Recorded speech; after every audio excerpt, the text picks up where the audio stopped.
I just wanted to show you something that I've been doing on my axes that when I hang them on a handle.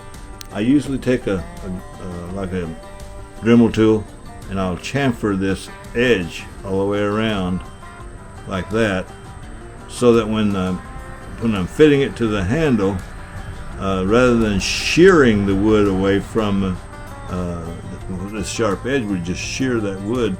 But if you bevel that edge, then it compresses that wood as it goes on, and of course you have to do multiple fits and to get it all the way fit right.